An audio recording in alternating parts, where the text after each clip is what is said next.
இந்த உடல்ல அதை அவங்க வெளிப்படுத்துறாங்க.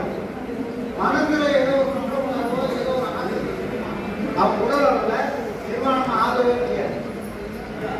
அப்போ இந்த மனசும் உடம்புக்கும் ரெண்டுமே ஒரே பொருள். நீ ஒண்ணும் இல்லாம போனா அது நிர்மூலம், மனம் ஒண்ணும் இல்லாம போனா அது நிர்வாணம்.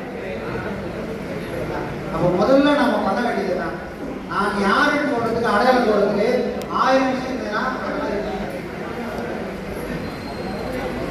ரமணர் வந்து ஒரு தோட்டத்தில் வேலை செஞ்சுக்கிறார். யாரு? பகவான் ரமணரு ஒரு தோட்டத்தில் வேலை செஞ்சுக்கிறாரு.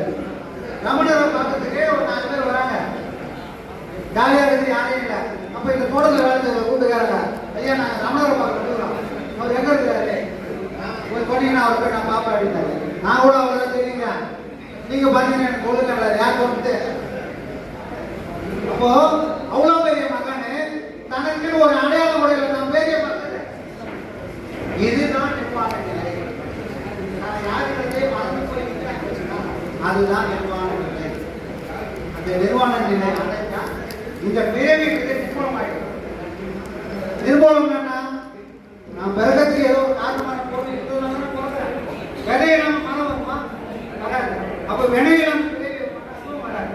அப்போ நான் காரணமா பிறகத்துக்கு காரணமாக இல்லாம அப்படி ஒரு நிலை அடையணும்னா என் மனம் நிர்வாணமா இருக்கும். என் மனம் நிர்வாணமானா நான் நான் பிறக்கவே மாட்டேன். அப்படி ஒரு நிலை எனக்கு அது என்னது?